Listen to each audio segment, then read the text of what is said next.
high quality tools. And we just like to say thank you. Kendall, I'm doing a podcast. Can you turn it down a little bit?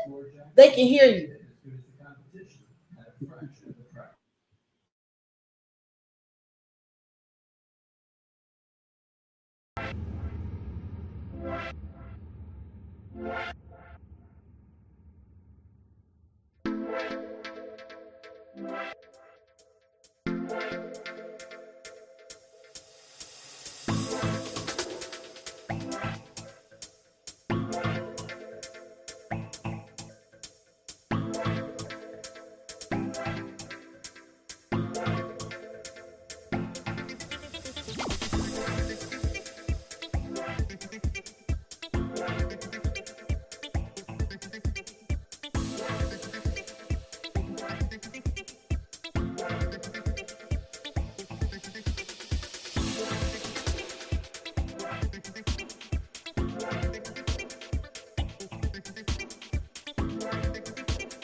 All right.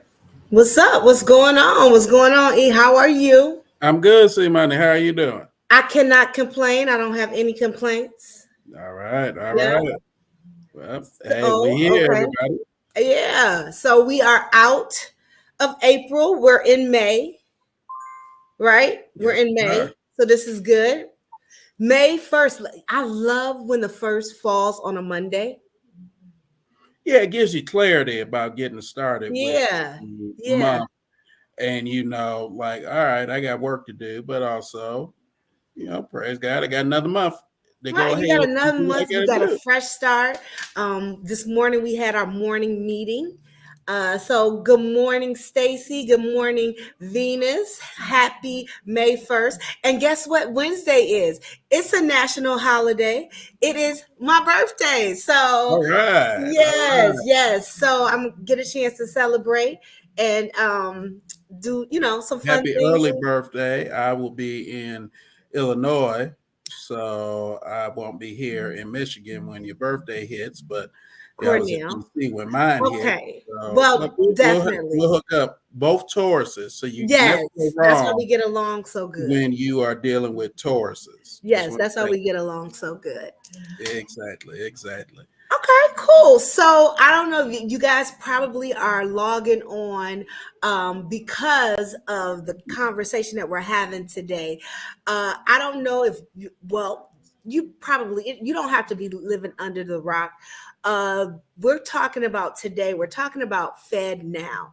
And so my glasses are crooked. Okay, let's fix that. What's wrong? So actually, while you fixing your glasses, I'm gonna get a little backdrop. Okay, cool. Go ahead.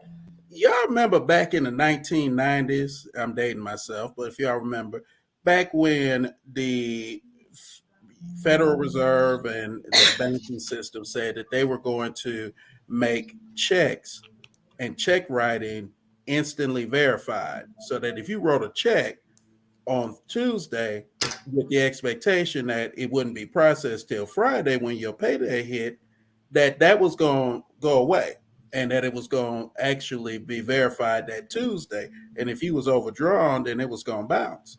Well, that is what's happening now, but now across all transactions, or will be happening for electronic related transactions with respect to when you go and you use your credit card, your debit card, how things will instantly pop up across the financial systems. So you better make sure you got some money in that account because you can't float nothing no more. Just saying. And pretty much it's there to become the competitor. This is what there's, to become the competitor of Cash App and Venmo. And so let's just look at a couple things that we kind of got going on right now. And you guys have heard, if you heard me say it once, you've heard me say it twice.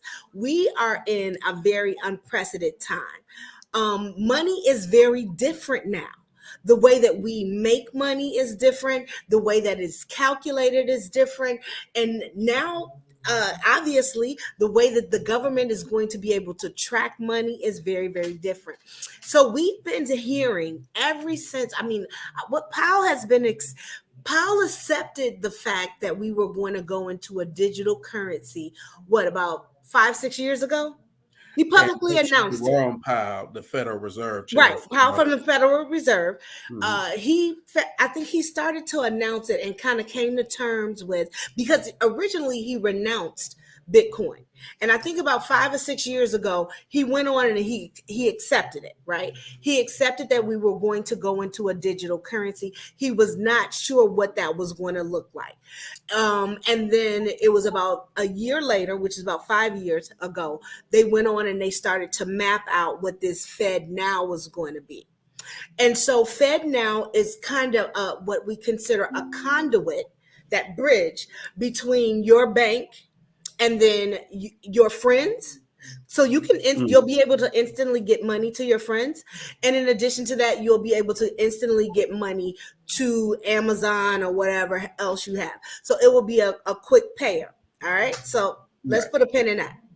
Now, one thing to say though, it still is tied to the dollar. So there's been a lot of people out here in these internet and Facebook streets that have been telling people that somehow that the US dollar is about to go away and that there won't be any dollar because we'll be doing more electronic transactions. Guys, that's hot garbage. Don't believe that. And this is why it's important to have these conversations, because this impacts your business, especially in the cannabis sector. The dollar is still the base of everything that we do. Well, okay, understand this. When you go to your bank, you know you're not going to see your money, right? Your money not there, okay? So you need to understand that. I don't have my glasses on. Read that question. I tuned in for the return of the mask. Okay, not really sure what that was. I don't know what that means. Okay, we're gonna keep it moving. Right. So you know your money is not there. I mean, I don't know. I'm not sure if you know this. And so it's at the Federal Reserve, but there's a calculation that they keep your money or whatever, and then that is what is available. So digitally, your money is you're really using digital cash in the first place, right? Exactly. So there's an amount that's there that's calculated, but the transactions are digital in essence, right? Yes. It's online banking. You're banking online. So you got to make sure that you remember that those transactions are digital. Once we went into online banking, right? Yes, ma'am. And to your point, remember the source. So let's talk about what this means, because you know we always, and if you heard me say it once, you've heard me say it twice. And please, while we're having this conversation, if you have a question, please put it into the comments or whatever. Stop us if you have a question. If we're going too fast, let me know. This is very, very important. I want to make sure that at this time in the game, we are in cannabis 3.5, right? And so it's no longer time for us to have fluff conversations, right? This cannabis industry and where we are going right now, we're in hyper speed to the point where the government is slowing down our economy, and rightfully so, because it's going really fast. And so if you have any chance of not even just the cannabis industry or making it an indie industry, we have to start as a people of color having high level conversations, right? We got to start reading. And so I'm no longer having fluff conversations or talking to you guys as if you can't understand. We got to have real conversations, right? Right, Eric? So go ahead. I think Nicole has a question up there. I don't have my glasses on. I can't read. So and this gets back to the bad information out here in these streets. So you got people out here basically telling people, because even I have it with my coworkers here, banks and company, telling people, well, that the dollar is not the reserve currency, or not going to be the reserve currency of the different world economies and the different economic systems. That's not happening. So let's just level set here. be it if it's digital transaction, it's still the dollar, or if it's a hard paper transaction, it's still the dollar. But most of what we do is digital with the dollar.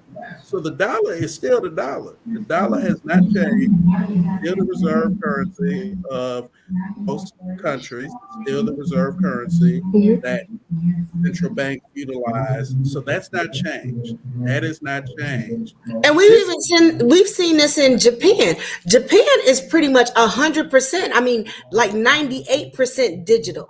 Even yeah, if you're in Japan and you want to give a homeless person money, the homeless person has a cell phone. Y'all touch phones, right? Everything is digital there, but it's still based on the yen. It's still exactly. So based on the yen. the So yen ain't went nowhere. The digital yen does is not what it is. mean, don't confuse digital with crypto.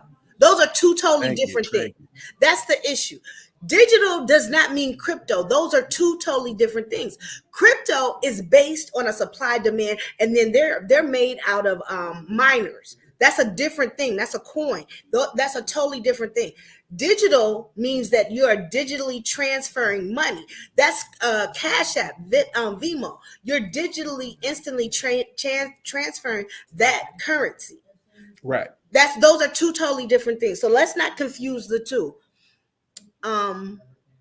Yeah, and so the important reason of that and why this correlates to the vantage point, we always want to give you all facts and real talk. And of course, in the cannabis industry and in the hemp industry, the ability to bank and do business and transactions, these things are important.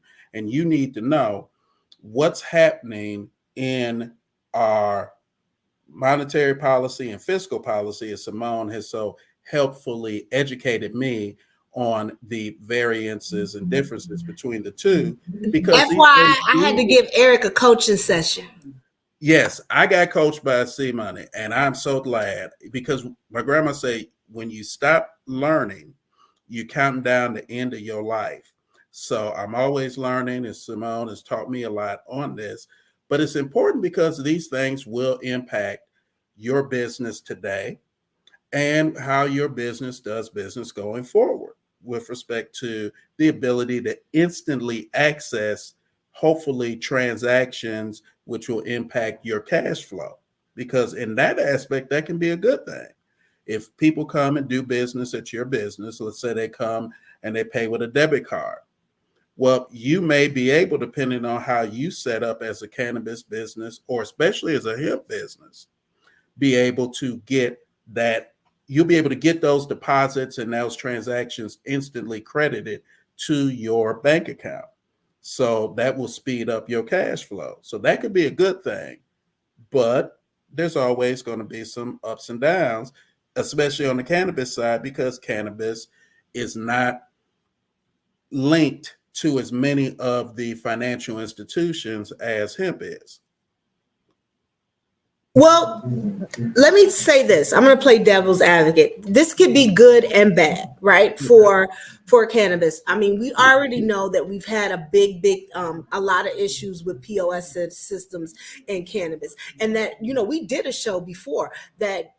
I think that when we started at the beginning of this year, the only real legal way to do it was the cash, the ACH thing, where you go in and pretty much it operated like a ATM, right? So if you bought some gummies for $16, it would round it up to the 20, and then it'll give you the $4 back, and hopefully you give the $4 to the butt tender. And then I think now they've gotten to a place where there's a way that they could do MasterCards and Visas, but I think that those accounts are put in another name, right? It's put in like when you stop learning. Hey, Cornell. So I think that those accounts are still put in another name.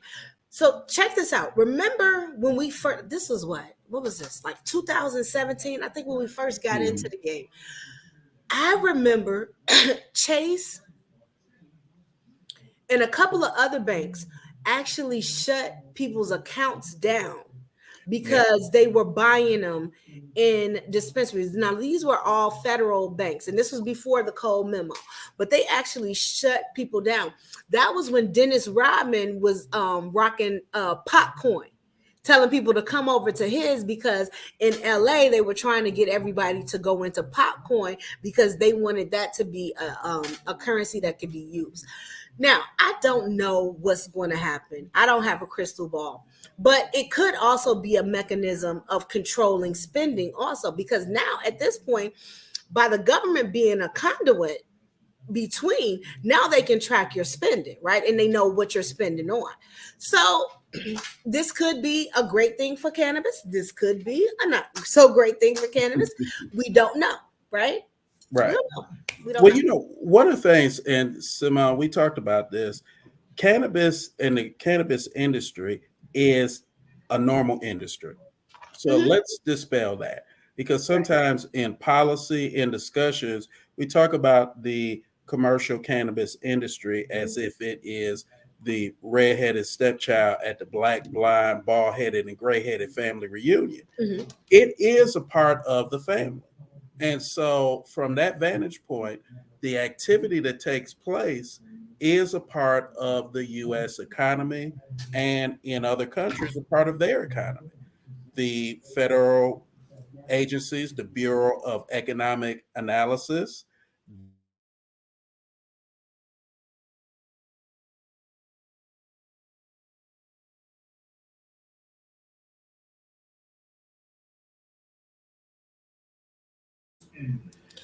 Eric, I totally agree with that.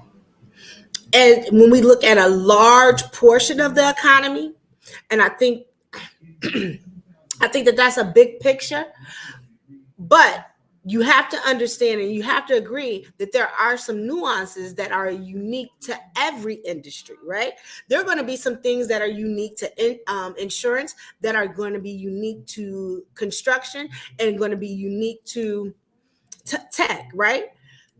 That POS system is unique to cannabis. That's just a unique issue. That's it.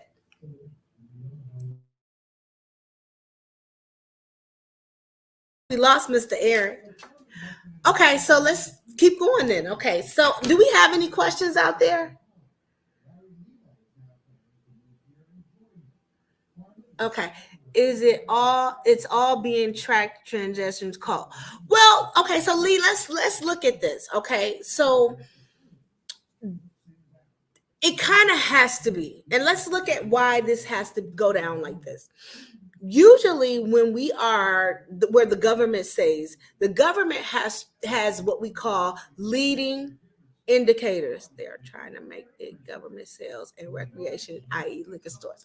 Okay, so we're going to break this down.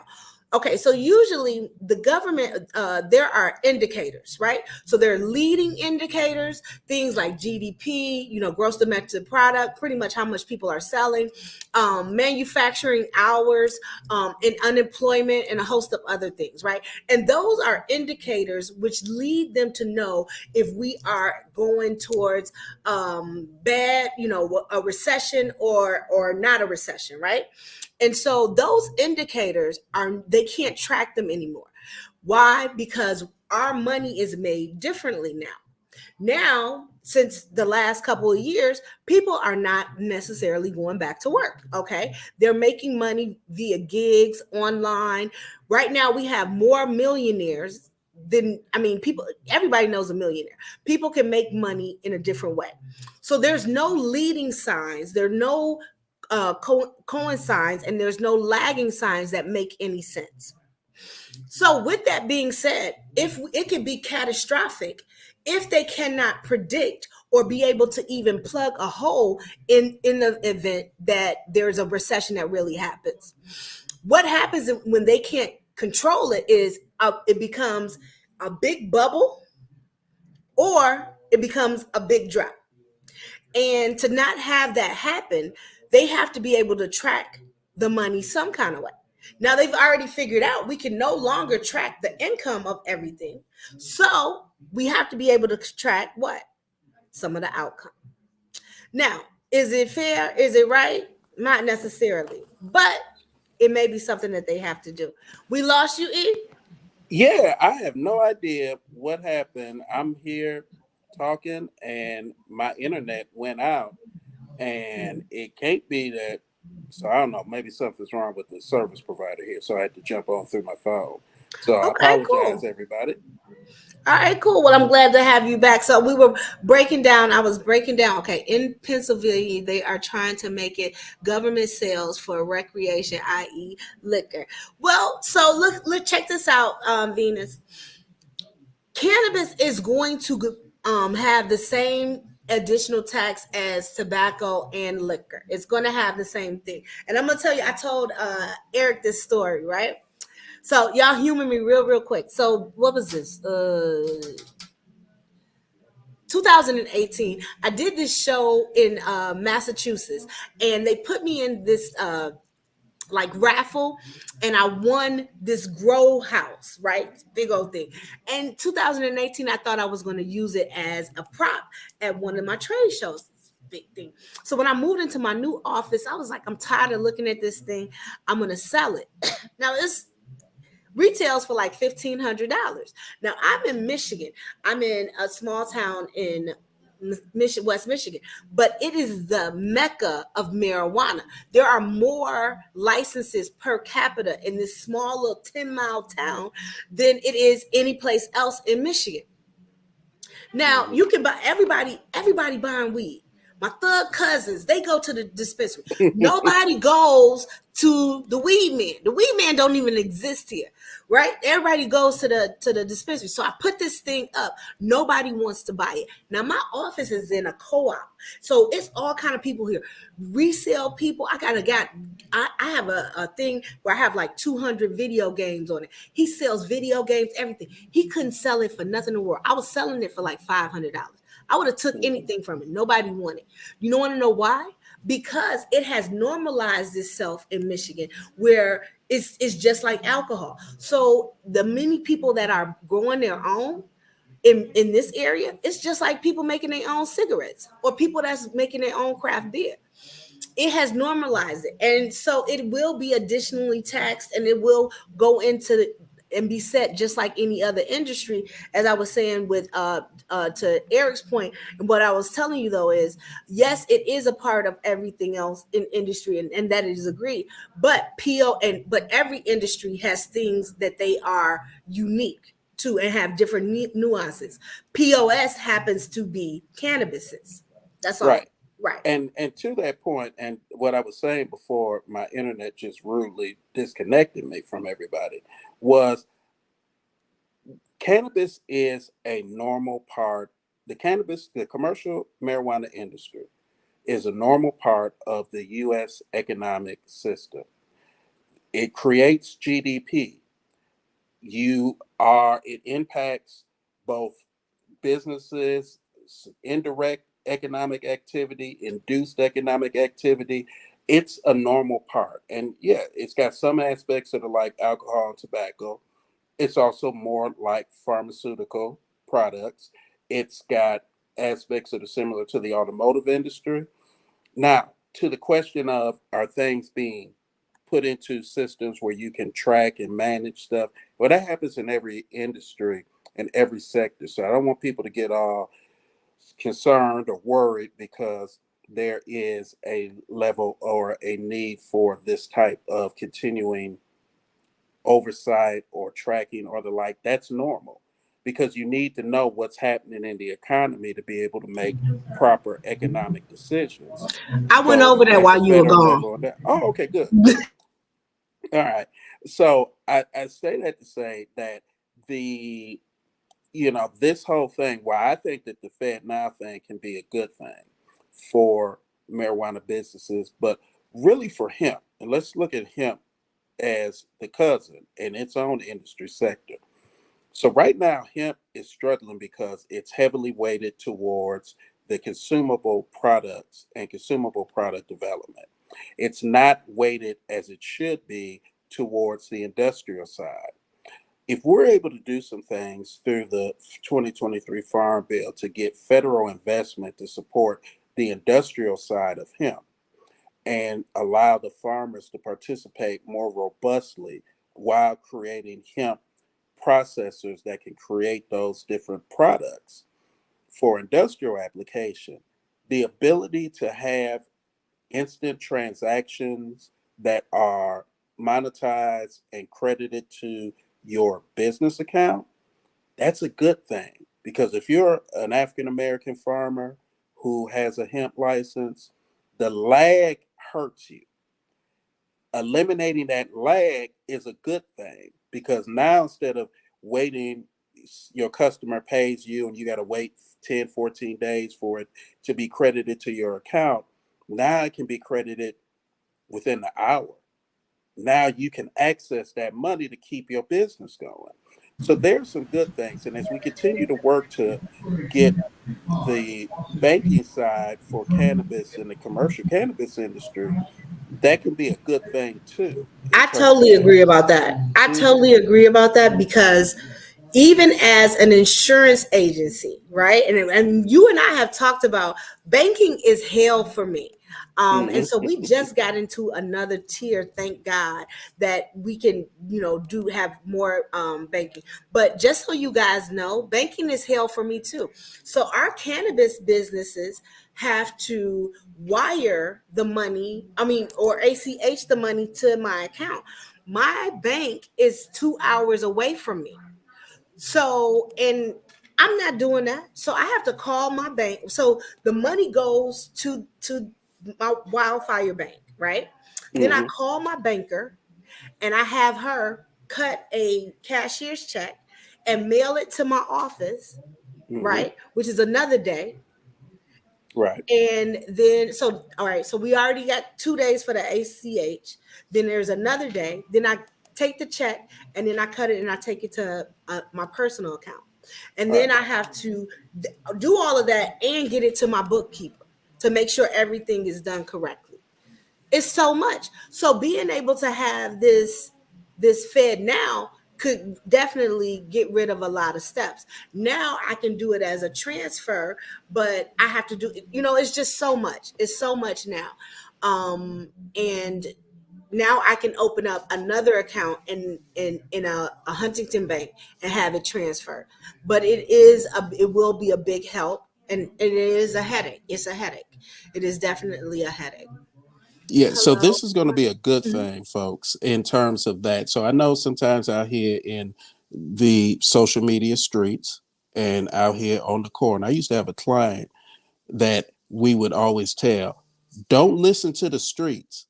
Come talk to us and ask us questions so we can get you real, honest information. Because the streets is going to just tell you what they heard from their cousin, sister's mama, or on a YouTube channel.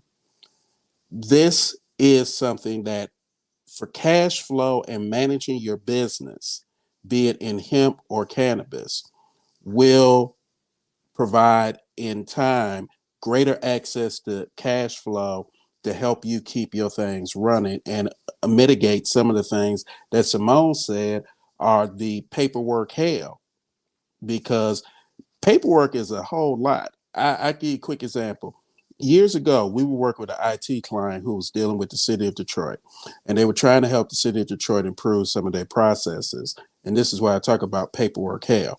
So, if you wanted to get a tax clearance at the city of Detroit, you had to go through 5 steps, talk to 4 different people for something that should have just been go to the first person, hit a part in the computer system to pull up that business's tax status and find out if they are up to date on their taxes or not. That's paperwork hell. That is unnecessary. Well, now this can create something that, and it's not, and here's the other thing too, not every bank or credit union and business is linked into this right now. It's rolling out on a voluntary basis. They want full adoption, but not everything has jumped in now. So it's rolling out. They've got probably a few thousand financial institutions that are going to start in July with it, but it's still got to be adopted by others. This could also be a good thing too for minority banks, credit unions, and community development credit unions. We did have a question that popped Yeah, in. that was Melissa. I'm gonna let you take this because I don't. Go ahead and look at this question. This is Okay. about taxation and What policies. That's policy? an Eric Foster question. I'm gonna put myself on mute. All right. So, to this particular question, in terms of what our state's benefiting from, so one of the things that our state here in Michigan has done a good job as in terms of trying to set up opportunity for African Americans and other people of color, they've adopted a lot of the good programs that we have been working on to create things that are similar in other industries. So in Michigan, we have a joint venture partnership program, which works to partner corporate MSOs and minority and social equity applicants together in majority minority business partnerships to go after licensing. So that's an important tool that you see in other industries that helps get African Americans and other minority groups that ability to get into the business, but also have access to resources and expertise that they may not have in-house. They have a whole supplier diversity type of program, the Corporate All-Star program that Cimone championed, and I added in a couple little things to it as well. That Oh, we gives did it together. we did, but that expands the economic activity because it puts more money in the hands of other Black and brown businesses that aren't going to be licensed but can do work with licensees. So those are some things. Now, when you asked about medical marijuana, that is a struggle. And for me, that's something personal. Now, I speak to this not as someone who uses. I'm a non-user, but I've seen the benefit of marijuana in helping with health ailments. We in other states have to get like Pennsylvania and Connecticut, where we're doing real studies, observational as well as clinical manipulative studies to test strains on specific health ailments and see how those health ailments can be positively impacted by different strains of cannabis. And then tune those up to make sure that they are getting the maximum effect to help people with different issues. And also doing studies to look at, can cannabis help with invasive disease issues like cancer and other invasive diseases that rack people? And I say this as a cancer survivor who went through multiple surgeries. My cancer could only really be dealt with via resection, which is cutting it out, as well as radiation. Praise Jesus, I've been cancer free now since 2008. But there's a lot of other people who cannabis might be able to help. We've got to really crank up those studies and do that type of work state by state. It's not coming federally right now in terms of even supporting the research. But at the state levels, that's where we all need to really push our states to get like Connecticut and Pennsylvania. They are doing the real work, and there's no reason. And that's actually something I personally wrote a Michigan marijuana research bill and have been trying to get that pushed for the past 2 years. That's an area where we really can improve upon. And I would encourage at the state levels where people can push for something like that at their individual states. All right. Well, do we have any more questions? Let me see. Okay, so E, where are we taking this next? So we've talked about this. So, Let's talk about so we all know what the problems are, right? The problem, of course, POS systems. We have concerns about what this is going to look like. I think we got to talk about some solutions, right? Because I don't like to be here and not talk about solutions. I like people to exactly. feel like when they come and hang out with us, I want them to take home some nuggets and feel like they've hung out with the dopest people out there. So what we're gonna give them? What do they think? What do you think they need to go home with? So one of the things is that you've spearheaded through M4MM is the Buy Black Bank initiative, Yes. because so under current federal rules, be it the Department of Treasury and the Federal Reserve, banks and credit unions can do business with marijuana related businesses. And you actually do have some, I'd say nationally, about 14% are doing basic business banking. And then you have about a 1 to 2% who are doing additional banking, including lending and other related activities. So, working though with minority banks, black banks, and others, that is an opportunity for increasing the access to the first tier of banking services that a marijuana business needs for payroll, for transactional activity, for managing its accounting, for reporting and doing its financial reports to the state that they operate in.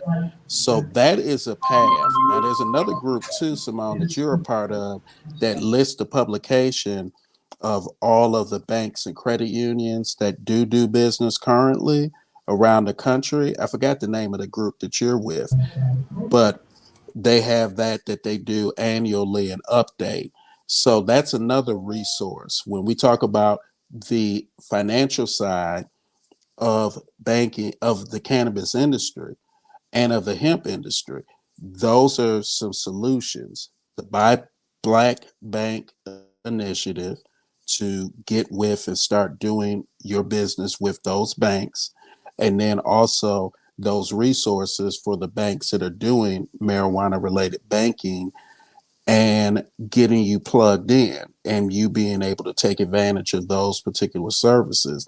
It may not give you everything you're looking for, but it gives you a footprint that you can build from. And then with something like Fed now can take advantage of, because if you're a processor licensee, for example, and you're banking with a bank and your customers, the retail stores, are banking with banks, then when they pay you for your edibles, for your creams, for your oils, for your capsules, you can get that money potentially credited to your account quickly, which is important for you to be able to meet your payroll, for you to be able to pay your bills, for you to be able to invest in your business.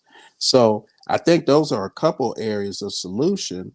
And don't worry about, I know with what happened with First Republic, there's always a lot of worry about what's going on in the banking system and the overall financial system that we have in America. But right now, even with ups and downs, these are some things that you should look to do and jump in on, because most banks are going to be here. And ultimately, at the end of the day, JP Morgan Chase is always Captain Save Somebody. Out here, I'm not going to use the normal term for Captain Save or what, but they out here in these streets saving banks if banks do get into some trouble. So you always got that backstop. But I think that's a solution. I know I got a little wonky out of here, so please rein me in, Simone, so we can make it relevant. Well, I think all of that is good. I love the points. I love the shout outs. I think that you brought it in. I would only piggyback on there to say, one, the company that actually does it is my holding company, that we have, Canis Capital Holdings. And so we have quite a few initiatives. And one of them is Banking Black, right? And Mm-hmm. so you can go on there, Canis Capital Canis Capital Holdings. If you go there, we have a space where we have all of the current minority banks on there, right? And so this is free to you. You can pull it down. It tells you where their ATMs are. It has their websites and all the other good stuff. So please go there. The initiative for Canis Capital Holdings is social economics, social enterprise, social entrepreneurship, and social equity, right? And so we're really about us getting together and trying to keep those dollars amongst us. And we're going to be doing a whole lot of initiatives, but just really trying to, I think we're at a place now where we're past employment and income, and we've moved into this world of profit sharing and ownership. So even with my insurance agency, we are offering pathways for them to franchise agreements. So no longer just income, all of these different things even with the insurance. I always say this, Eric, that's one of the few professions that you don't need a college degree to have, and you can make an uncapped amount of money. And so I wanted to share that with individuals. So definitely getting into the mindset of a mogul, right? Because the opportunities are there. The opportunities are there. We have more opportunity to make money than we ever have. We have more opportunities, more information, and the money, like they say, the money is printed. You just got to go get it, right? Exactly. There you go, right? And that's why we here. I want to encourage everyone, whatever it is, we're actually really living in a time where, I saw this guy with this shirt. It said athlete crossed out, and then it said entertainer crossed out, and it said entrepreneur, and that's what it had on there.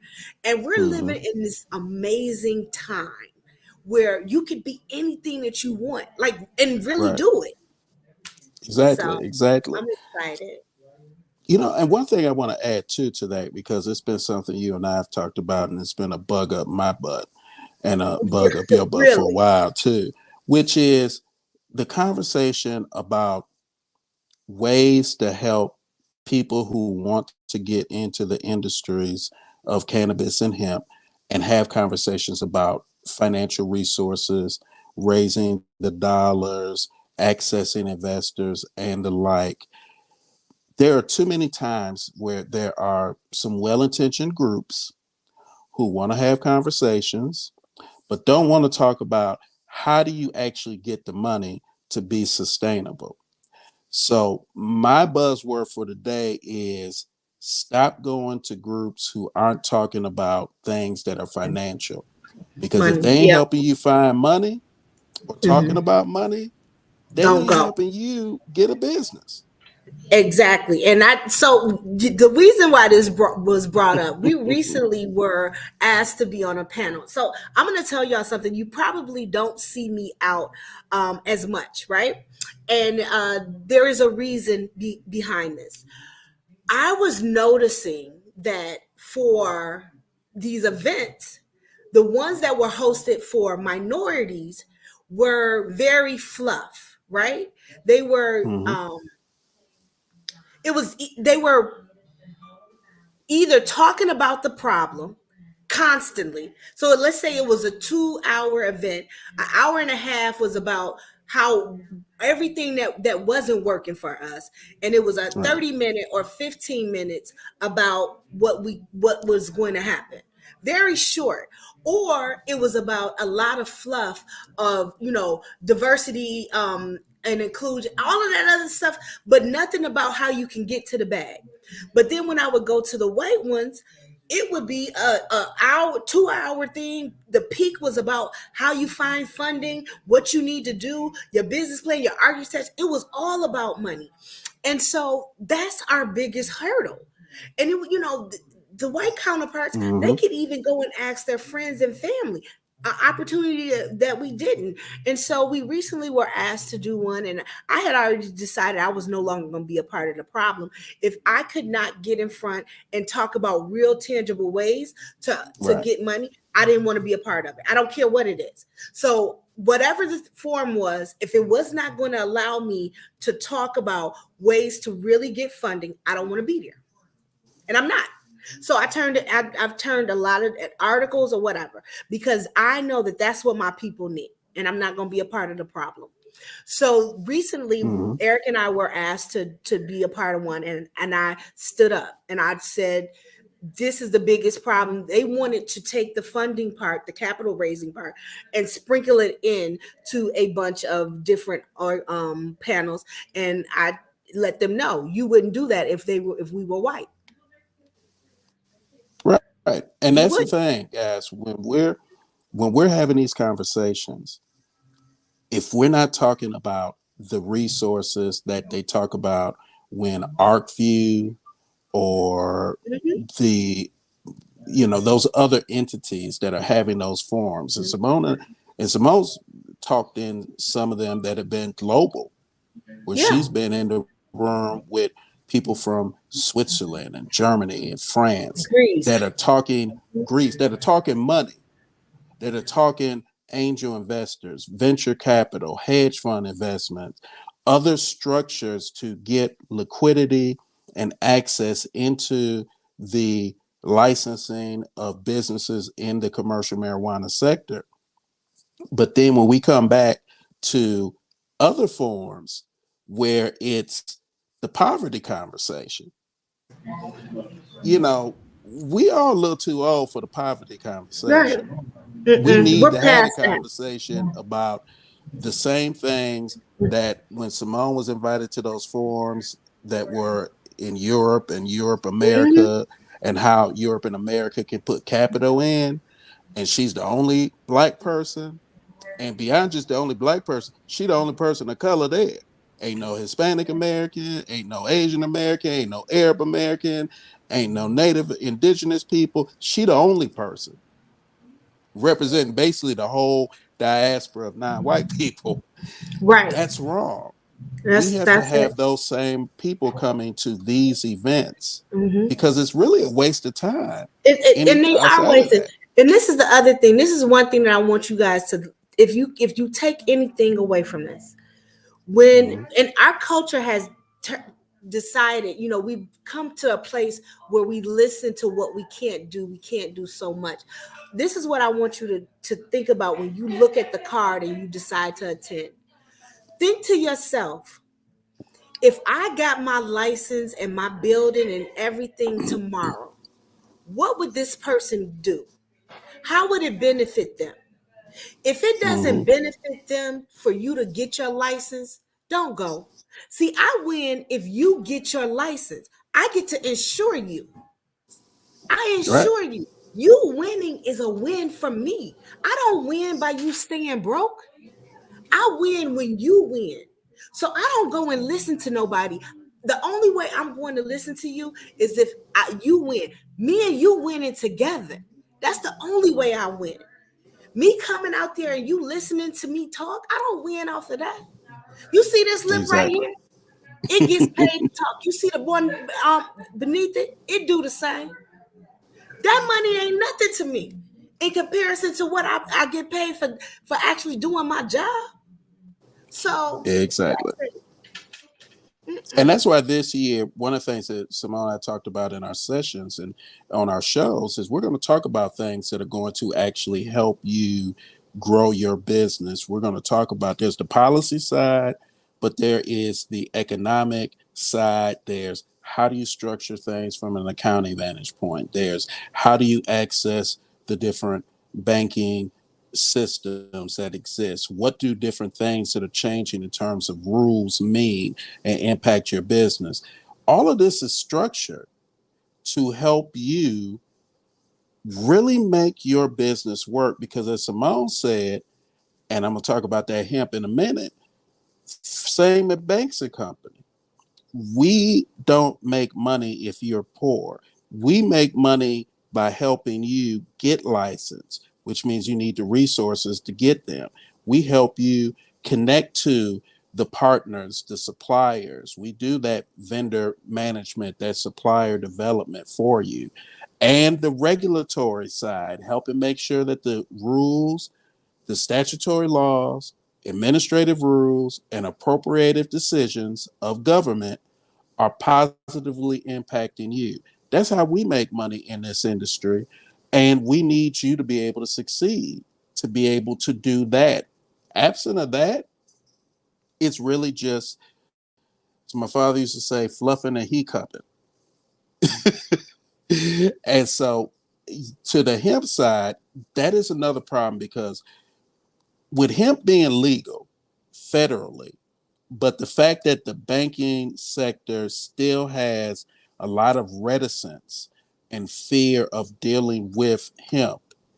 To me, a missed opportunity comes in, and I'm going to be a little unorthodox when I say this.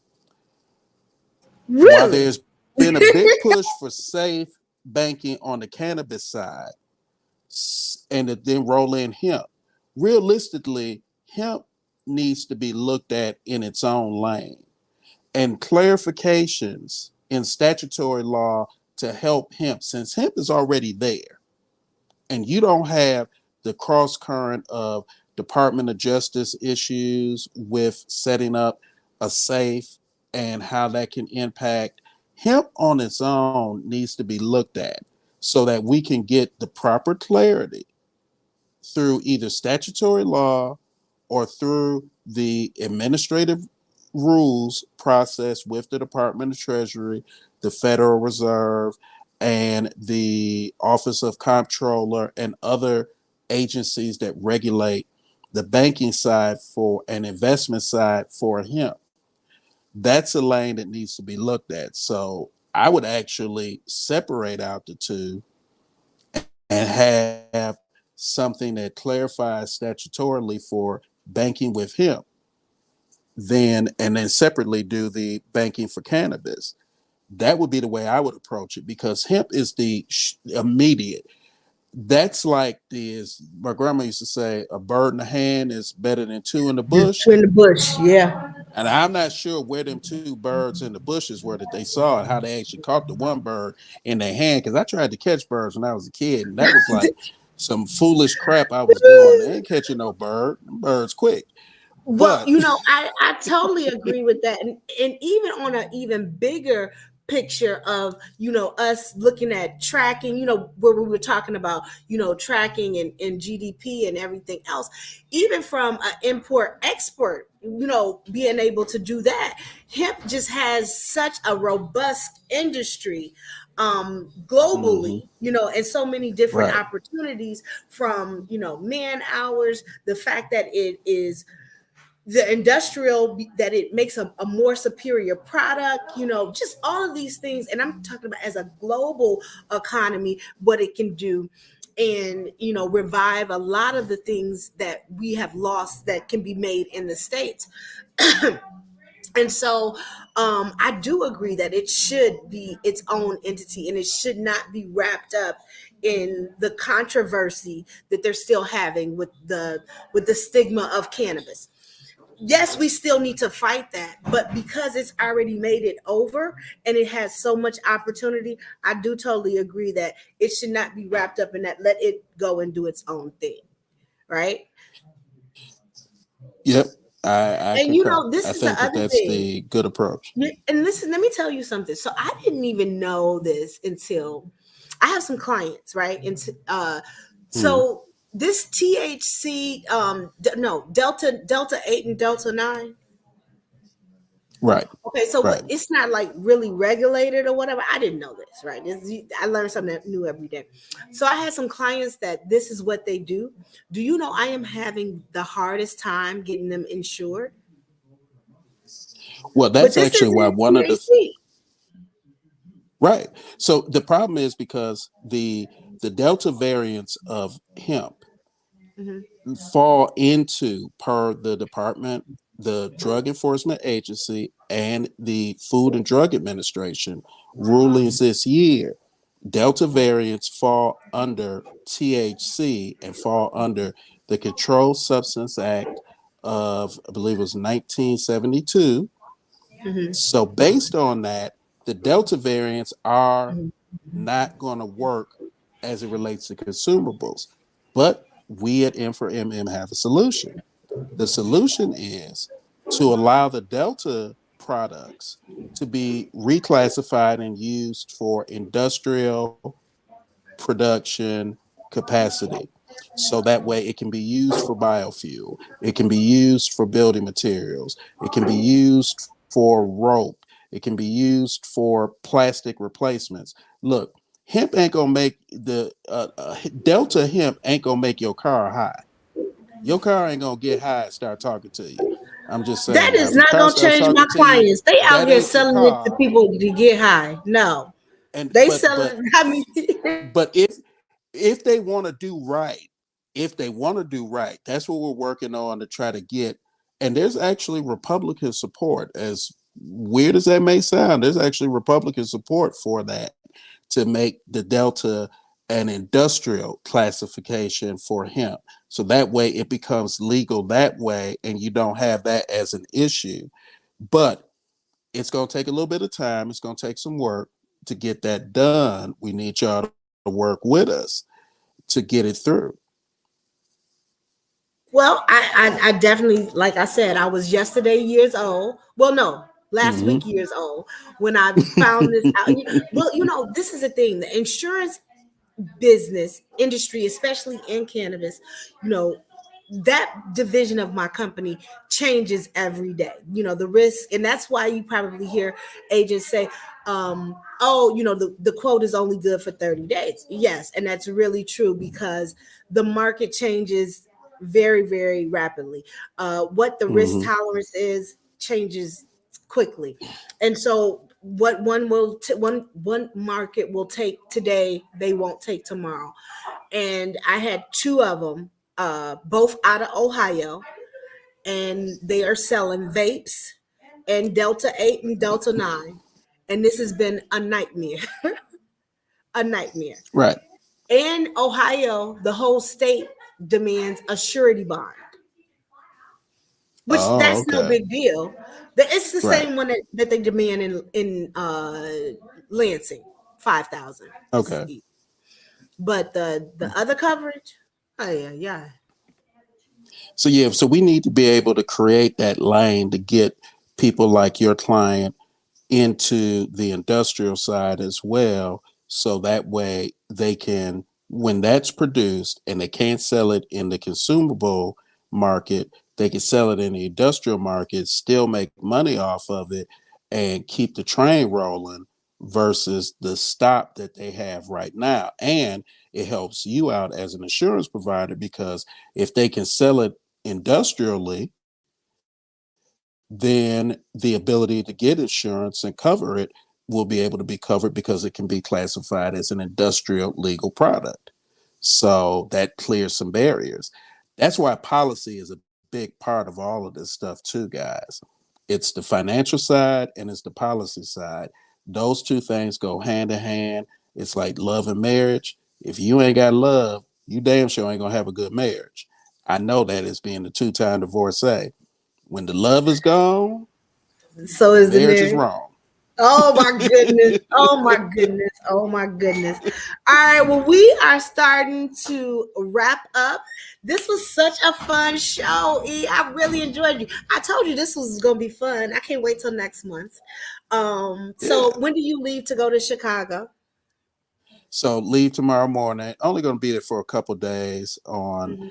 some things at the state capitol in terms of working with the Illinois Black Chamber of Commerce, and Cool. then some other initiatives on our Strengthening Black Mayors initiative, which we have our first community we're working with, Strong Arkansas, to help them take advantage of the new federal programs like the Infrastructure Investment and Jobs Act and the Inflation Reduction Act, to really build their city up the way that they want to and get all that governmental money to help them do it. So just going to be over there for a couple of days, but I'll be back. But we got to get together because Guardians of the Galaxy 3 is coming out. You're a Marvel head, and I think that'd be a good birthday thing for us to hang out and go see Guardians of the Galaxy 3. Oh, you're on mute, see? I'm sorry, that would maybe we can go to the one in Grand Rapids. Yeah, yeah. That would be Yeah, good. I haven't seen that one yet, Hey but it Keish, looks like it's pretty love cool. you. I'm gonna call you in a little bit. Keisha was saying that we For had a the great questions we haven't, conversation. Oh, thank you. we And got for some some of the questions. questions we didn't get to, we Mhm. will try to, respond on the back Yeah, end. So we do apologize if we couldn't get to everybody's question and comment, but we so much thank you for being here and giving us an yeah, hour of your time to learn a little bit more that will help you be successful. Because that's the important thing. If we ain't helping you be successful, we right. wasting your time. Yeah, and definitely tune in next month. Again, will always try to give solutions, and we're, even if it's not about money, we definitely will touch on money and some, because that is our biggest hurdle, right? All Yes, that ma'am. other stuff, you can get a supply chain, you can learn how to train your HR and all. It means absolutely nothing if you don't get social equity. Equity means ownership. That's it. If you Yep. don't own it, all of this means absolutely nothing. I don't care what, you can get it off your record. You know, if it's not, it means nothing, right? So even if you Yes, don't ma'am. want to own it or be an entrepreneur or whatever it is, but the money, yeah, we got to do something with it, right? Yes, ma'am. I got an appointment. I will call you later on this afternoon.